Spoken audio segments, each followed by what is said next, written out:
Paris లో నక్షి మేళా సందర్భంగా free shipping across the world. నమస్తే రమగారు. నమస్తే జయ. సాధారణంగా మనం ఆడవాళ్ళకి సంతోషాలు, దుఃఖాలు, సుఖాలు అన్నీ ప్రతి విషయం ఆడవారి వైపే ఒక పాజిటివిటీ ఉంటుంది.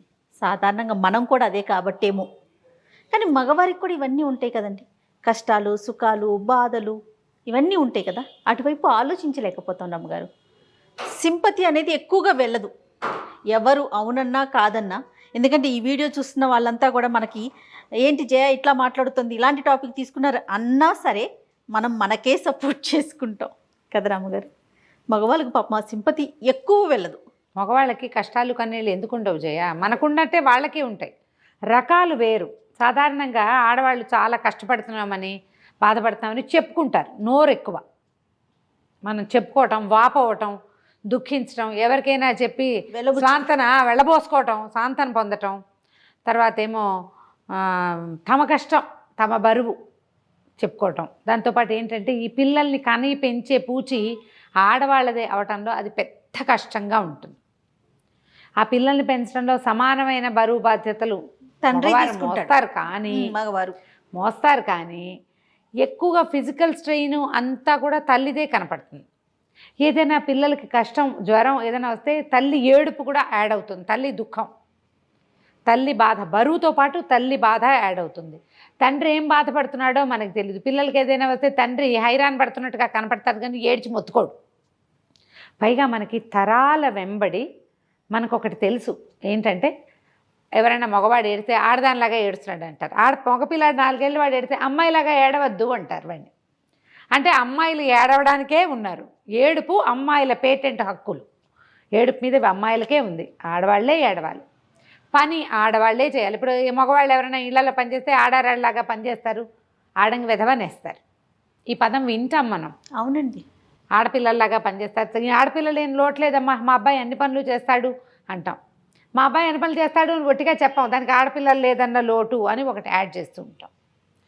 మగవాళ్ళు ఇవి చెయ్యకూడదు అని కొన్ని ఫిక్స్డ్ అభిప్రాయాలు ఉంటాయి మనకి. అందులో ప్రధానంగా వాడు ఏడవకూడదు, అంటాం. ఏంటి ఆడపిల్లలాగా ఏడుస్తున్నాడు అంటాం, అమ్మాయిలాగా ఏడుస్తున్నాడు. వాడు ఆ కష్టాన్ని దాన్ని దిగమింగుకుని బరువైనా సరే దాన్ని మోస్తూ ఉండాలి. తనకెళ్ళి భరణి గారిది నాన్న ఎందుకో వెనకబడ్డాడని అది వింటుంటే అలా అనిపిస్తుంది. నాన్న ఎప్పుడు వెనకబడే ఉంటాడు, నాన్న వెనకాల ఉంటాడు, వెన్నెముక నాన్న, అది ఎప్పుడు ముందుకు రాదు. కానీ అదే ఆధారం కదా, అదే ఆధారం అయినా కూడా మనకేంటంటే తెలీదు, దాన్ని తెలుసుకోవడానికి ఇష్టపడం కూడా. మనం మగవాడు మొయ్యాలి, సింపతి కూడా చూపించలేము. సింపతి చూపించలేము. ఎందుకంటే ఇప్పుడు మగవాడు అంటే మన నాన్న కాకుండా మిగిలింది మనమే కదా. మగ కాకుండా మిగిలింది జాతి మందే. ఎవరు సింపతి చూపిస్తారు వాళ్ళ మీద? వాళ్ళల్లో వాళ్ళు చెప్పుకోవటానికి కూడా చేతకాని వాడు అంటారు మిగిలిన వాళ్ళు అతన్ని. ఇప్పుడు నేను చెప్పుకుంటాను, ఓహో నా కష్టం, నాకు మీకు ఇంత చేతకాదేంటి రమ్మగారు అని అన్నావు నువ్వు. అయ్యో రమ్మగారు మీకు ఇంత అందరూ అంతేనండి, మగవేదవాళ్ళు అంతేని మనం మగజాతిని తిట్టుకుంటాం. అదే ఇప్పుడు మగవాడు కనుక తన కష్టం వెళ్ళబోసుకుంటే మిగిలిన వాళ్ళంతా ఏమంటారు, నువ్వు కంట్రోల్ చేయలేకపోతున్నావు, నువ్వు మొగాడివి కదా అంటారు. ఈ ప్రశ్నని ఎదుర్కోలేకపోతారు. అది మగవాళ్ళే అంటారు, ఆడవాళ్ళు అంటారేమో కానీ మగవాళ్ళే అదే మాట. నేనైతే కంట్రోల్ చేస్తాను, 2 పీకు 2 కొట్టు, తన్ను వదిలేయి, వాళ్ళ ఇంటికి పంపించేయి, దాన్ని వదిలిపెట్టేసి, అలాంటివి చెప్తారు. ప్రశ్నకి సమాధానం ఎప్పుడూ వాళ్ళకి లభించదు. చాలా సమస్యలకి సొల్యూషన్స్ లభించవు, దాన్ని ముయ్యాల్సే వస్తారు. కుటుంబ భారం మోయటం అనేది మగవాడు చేయవలసిన విధి అని మనం తరాల వెంబడి తెలుసుకున్నాం. ఎందుకంటే శారీరకంగా అతను బలవంతుడు, మానసికమైన దృఢత్వం కూడా వాళ్ళకి ఎక్కువగానే ఉంటుంది. ప్రధానంగా ఏంటంటే అణుచుకుంటారు. మనకు అణుచుకోవటం రాదు ఆడవాళ్ళకి. ఆడవాళ్ళు సహించటం వచ్చు, ఆడవాళ్ళకి ఎంత అణిచివేసినా దాన్ని భరిస్తూ ఉంటారు. ఆడవాళ్ళకి సహనం ఎక్కువ. మగవాళ్ళు మూత బాగా చేయగలుగుతారు, మూసుకుంటారు. పెళ్ళాలని, పిల్లల్ని, అక్క చెల్లెళ్ళని, నాన్నల్ని, అమ్మల్ని. ఏం చేస్తారు, మహా అయితే చాలామంది ఇల్లు వదిలి బయటికి వెళ్ళిపోతారు. నువ్వు చావమని వదిలేస్తారు. ఏమైనా హ్యాబిట్స్కి లోన్ అవుతారు, వాట్లల్లో సాంతన పొందడానికి ట్రై చేస్తారు. ఏ కుటుంబ కష్టాలు లేకుండా కూడా తాగుబోతులు తిరుగుబోతులు అయిపోయే వాళ్ళు బోళ్ళు మంది ఉంటారు. అవును, అది తర్వాత విషయం. ఆ తర్వాత విషయం. కానీ ఈ ప్రెషర్కి గురయ్యి ఏం చేయాలో తెలియని స్థితి ఉన్నప్పుడు హ్యాబిట్స్కి వెళ్ళిపోయేవాళ్ళు, సూసైడ్ చేసుకునే వాళ్ళు కూడా కనిపిస్తారు. ఈ మగవాళ్ళల్లో ఒక ప్రత్యేకమైన గుణాలు కొన్ని ఏమిటంటే వీళ్ళు పొసెసివ్గా ఉంటారు. తన విషయంలో భార్య పొసెసివ్గా ఉండకూడదు, తన ఇష్టారాజ్యంగా ఉంటాడు. భార్య విషయంలో ఇతను పొసెసివ్, తన భార్య తన్నే చూడాలి, తనకే ఉండాలి, తనతోటే ఉండాలి, తనకే చేయాలి, వేరే వాళ్ళని చూసుకోకూడదు, వాళ్ళ అమ్మ నాన్నని వదిలేయాలి, అలాంటి భావాలు ఉంటాయి. ఈ బొమ్మ నాది ఇలాంటి భావాలు. దానివల్ల ఇంకా ప్రెషర్కి గురవుతారు. దాంతో ఈ భార్యలతోటి బాగా ఉండలేకపోతారు. వీళ్ళని కేకలేయడానికి, తిట్టడానికి, కొట్టడానికి, హింసించైనా ఆ బొమ్మని తనదిగానే ఉంచుకోవాలని భావిస్తారు. ఈ శాతం కొంచెం ఎక్కువ కనపడుతుంది. పొసెసివ్గా ఉండే ఆడవాళ్ళు ఎలా పొసెసివ్గా ఉంటారో మగవాళ్ళు కూడా అలాగే పొసెసివ్గానే ఉంటారు. తనతో సమాన పాయాల్లో ఉండవలసిన వాడు తనకంటే కొంచెం ఎక్కువగా ఉంటే ఓర్చుకోలేకపోతారు. భార్యల ముందు చిన్నతనం ఫీల్ అవుతారు. ఈ పొసెసివ్గా ఉండే నేచర్ అమ్మగారు ఆడవాళ్ళకి ఎలా ఉంటుందంటే, నాకు అనిపించినంత వరకు, భర్త అనుకుందాం తన వరకే తనకే అని భావిస్తారు కదా, అలానే ఉంటారు. కానీ హస్బెండ్స్ విషయంలో అది ఉండదండి. భర్తల విషయంలో భార్య వరకే పొసెసివ్గా ఉంటారు, మిగతా విషయాలు వాళ్ళ ఇష్టం. అలాంటివి ఎక్కువ చూస్తుంటాం. అవి కనిపిస్తాయి. ఇప్పుడు ఈ ప్రెషర్కి గురయ్యే మగవాళ్ళకి స్వాతంత్రం లభించదు. ఒకవేళ అక్క చెల్లెలు, అన్నదమ్ములు, మిగిలిన ఫ్యామిలీ నుంచి ప్రెషర్ వస్తే భార్య ఉంటుంది వాళ్ళని వదిలేయి అంటుంది. అంతే. భార్య నుంచి ప్రెషర్ వచ్చిందనుకో మిగిలిన ఫ్యామిలీ పెళ్ళాన్ని వదిలేసి ఇంకో దాన్ని చేసుకుందు కానీ అంటారు. వీటికి సొల్యూషన్స్ కూడా లభించవు. ఎట్లా రమ్మగారు? ఏం చేయలేరు జయ. మగవాళ్ళు తమంతట తాము స్ట్రెంగ్త్ని పెంచుకోవాలి. వాళ్ళకి ఇంకో దారి లేదు, అవకాశం లేదు. ఎందుకంటే మన సమాజంలో ముందు నుంచి ఈ తరహా ధోరణి అలవాటైపోయి ఉంది. ఇప్పటికీ అదే ఉందంట ఉన్నది. ఇప్పుడు చాలామంది మగపిల్లలు పనులు చేసేవాళ్ళు, చక్కగా భార్యల్ని సహాయకారిగా చూసేవాళ్ళు, వాళ్ళు ఫ్రెండ్స్లో చాలా హ్యూమిలియేషన్స్కి గురవుతారు.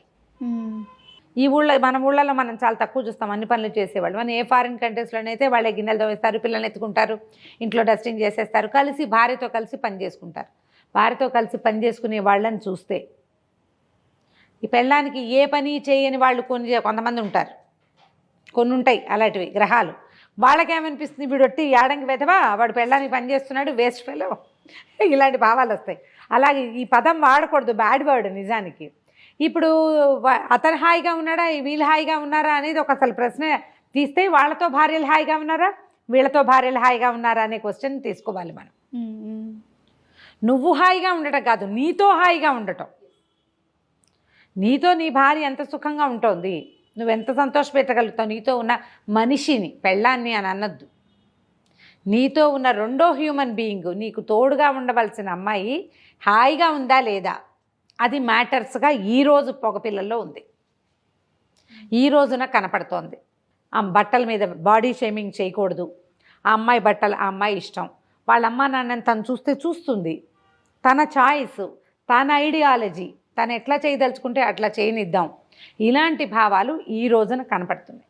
అబ్బాయిల్లో ఉన్నాయి, కనిపిస్తున్నాయి. వీళ్ళు అంత ప్రెషర్కి గురికారు. ఎందుకంటే భార్యకి సమాన స్థాయి ఇచ్చే లక్షణాలు వచ్చేసినాయి. ఇప్పుడు అన్నిట్లో ఇవ్వకపోయినా కొన్నిట్లో అయినా ఇస్తున్నారు. 70-80% వీళ్ళని మన నాన్నల కంటే బెటర్ కదా, అలా తీసుకోలేరు.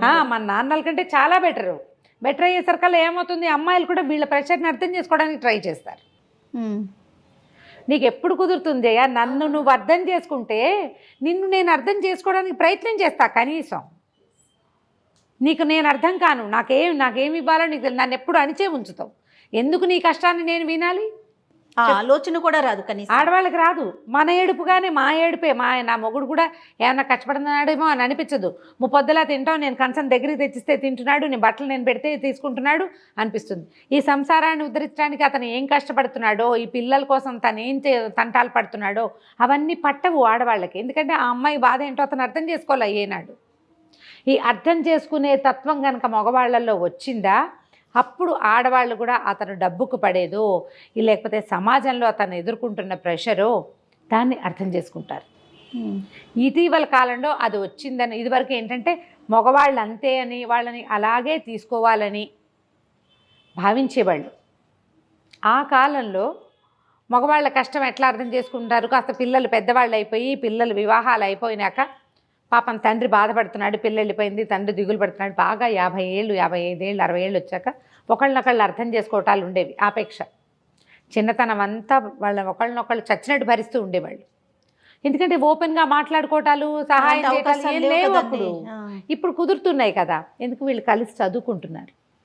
అమ్మాయిలు మనకంటే తక్కువ అనే భావాన్ని ఇప్పుడు తగ్గించుకున్నారు. ఓకే, ఇప్పుడు తగ్గింది, చాలా బెటర్ అయ్యాం. ఇది ఈ పాత రోజుల కంటే ఇంకా బెటర్ అవ్వాలి. నిజం చెప్పాలంటే మీరు ఇంకొక మంచి మాట చెప్పారు. మన నాన్నల కంటే మన మొగుళ్ళు నయం. నెక్స్ట్ జనరేషన్ లో ఇంకా ఇప్పుడు తర్వాత పిల్లలు, ఇప్పుడు మా పిల్లలు ఉన్నారు జయ, వీళ్ళు ఎవరిని బాడీ షేమింగ్ చెయ్యరు, ఎవరిని జడ్జి చెయ్యరు. అమ్మాయి ఇష్టం, అబ్బాయి ఇంత చిన్న గౌన్ వేసుకొచ్చింది అలా అంటే దాని గౌన్ దాని ఇష్టం, నీ పెత్తనం ఏంటమ్మా మధ్యలో అనేస్తారు. నీ పెత్తనం ఏంటి, దాని ఇష్టం, దానికి నచ్చింది వేసుకో. నీకు నచ్చకపోతే ఊరుకో, నువ్వు అలా అనకూడదు. అలా ఉన్నప్పుడు ఆ వచ్చే వాళ్ళు కూడా వీళ్ళకి సపోర్టివ్గా ఉంటారు. ఇప్పుడు అందుకని మనకి ఇదివరకు తెలిసేది కాదు, మగవాళ్ళ కష్టం అర్థం చేసుకునే వాళ్ళం కాదు. ఇప్పుడు మనకు తెలుస్తుంది వాళ్ళకి ఆఫీస్ ప్రెషర్స్ ఎలాంటి ప్రెషర్లు ఉంటున్నాయి, ట్రాఫిక్ ప్రెషర్ ఏంటి, డబ్బుల ప్రెషర్ ఏంటి, లోన్లు ఎలా చేసుకుంటున్నారు, వాళ్ళు ఎలా ఈ హ్యాండిల్ చేయలేకపోతున్నారు, పిల్లల అనారోగ్యాలు, భార్యల అనారోగ్యాలు, అమ్మా నాన్నల ప్రెషర్ని అబ్బాయి ఎలా ఎదుర్కొంటున్నాడు అనేది ఇప్పుడు ఆడవాళ్ళకి మనం అంటే నువ్వు నేను కాదుగా, స్పౌజ్ అర్థం చేసుకోవాలి. అంతే కదా. ఈ అమ్మాయి కష్టం అతనికి అర్థమైతే అతని కష్టం ఆ అమ్మాయికి అర్థమవుతుంది. అది గనక మనం ఆ బాండ్ గనక మనం పెంచుకుంటే అప్పుడు మగవారి కష్టం ఆడవాళ్ళకి అర్థమవుతుంది. ట్రై చేయాలి, దానికోసం 100% మనం కూడా కొంత ప్రయత్నం చేయాలి. ఇప్పుడు ఇందులో ఒకళ్ళని అంటం కానీ ఇంకోళ్ళని తగ్గించడం కానీ పెంచడం కానీ ఏమీ లేదు. ఈరోజు ప్రతిసారి ఇదే మాట చెప్తుంటాను నేను, ఇదివరకట్లాగా ఆడవాళ్ళు ఇళ్లల్లో ఉండి బరువంతా మగవాళ్ళు మోసే రోజు కాదు ఇది. మొత్తం సంసార భారం ఇంట్లో ఏదో అన్నం వండుకోవడం, పిల్లల్ని పెంచుకోవడం, పాలించుకోవడం కాదు కదా. కాకుండా ఈ పిల్లల చదువులు, సంధ్యలు, వీళ్ళ చదువు, వాళ్ళ ఉద్యోగం, వాళ్ళ కెరీరు, వాళ్ళ బ్యాంక్ లోన్లు, ఇద్దరే ఆడపిల్లల తండ్రి గనకైతే వాళ్ళ అమ్మా నాన్నని చూసుకోవాలన్న ప్రెషరు, ఇవన్నీ ఉన్నప్పుడు మగవాడి కంటే అమ్మాయి తక్కువ ఎక్కడుంది? ఇద్దరు సమానంగా ఉన్నారు కదా. ఉన్నప్పుడు నువ్వు ఒకళ్ళనొకళ్ళని అర్థం చేసుకోండి. అంతే. పైగా మీరిద్దరూ ఎల్కేజీ నుంచి పీజీ దాకా కొట్టుకు చచ్చి సీట్లు సంపాదించుకోవాలి. ప్రతి ప్రెషర్ని ఆడమగ సమానంగా అనుభవిస్తున్న రోజు ఇది. మరి అలాంటప్పుడు ఒకళ్ళనొకళ్ళు అర్థం చేసుకుంటే అప్పుడు మగవాళ్ళ కష్టం ఏమిటో ఆడవాళ్ళకి అర్థమవుతుంది. ఈరోజు తెలుస్తోందనే నేను గట్టిగా నమ్ముతున్నాను. రైట్ రమ్మ గారు, నమస్తే. నమస్తే.